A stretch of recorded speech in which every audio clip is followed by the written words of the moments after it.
నీ దేవుడు నీకు బలము కలుగా నియమించి ఉన్నాడు. 68వ సంకీర్తన 28వ చరణము.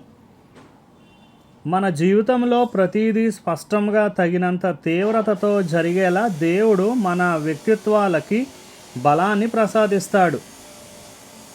మన అంతరంగాలు దేవుని ఆత్మశక్తి వలన బలపడతాయి. ఇది ఉడిగిపోయే శక్తి కాదు. ఎంత వాడుకున్నా తరగని పెద్ద మొత్తాలలో మన శక్తి సమకూడుతుంది. నీ రోజులు ఎలాగో నీ బలము అలాగే అభివృద్ధి చెందుతూ ఉంటుంది.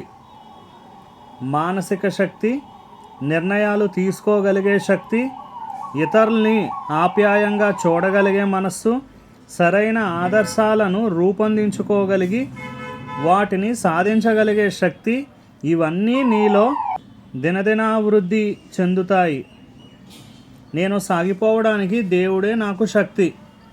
బ్రతుకు బాట చవీసారం లేనిదైనప్పటికీ ముందుకి అడుగు వేసే శక్తినిచ్చేది దేవుడే. మలుపు లేని ఇరుకు దారిలో, ఆహ్లాదకరమైన సంఘటనలేవీ లేని చప్పిడి జీవితపు సుదీర్ఘ ప్రయాణంలో, ఆత్మ కృంగిపోయిన వేళల్లో, మార్పు ఏమీ కనబడని గానుగెద్దు బ్రతుకులో బలాన్నిచ్చి నడిపించేది ఆయనే.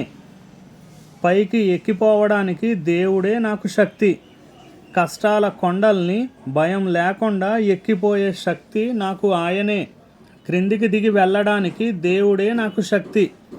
మనస్సును ఉత్తేజపరిచే ఉన్నత శిఖరాల నుండి కొండగాలిని, వెచ్చని సూర్యరశ్మిని వదిలి కొండ దిగి వచ్చేసే వేళలో గాలి స్తంభించి గుండె బరువెక్కితే బలమిచ్చి నన్ను ఆదరించేది ఆయనే.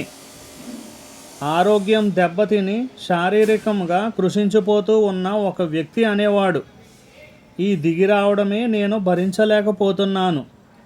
నిశ్చలముగా ఉండడానికి దేవుడే నాకు శక్తి. కదలక మెదలక నిశ్చలంగా ఉండడం ఎంత కష్టం.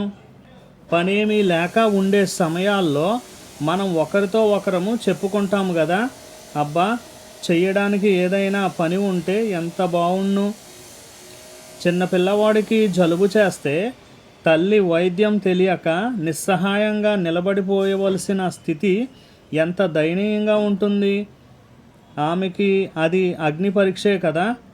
అయితే ఏమి చేయకుండా కూర్చుని ఎదురు చూడడానికి ఎంతో శక్తి అవసరం. దేవుడే మన శక్తి. దేవునిలోనే మన అవసరాలకు చాలినంత శక్తి ఉంది. దేవుడు చాలు.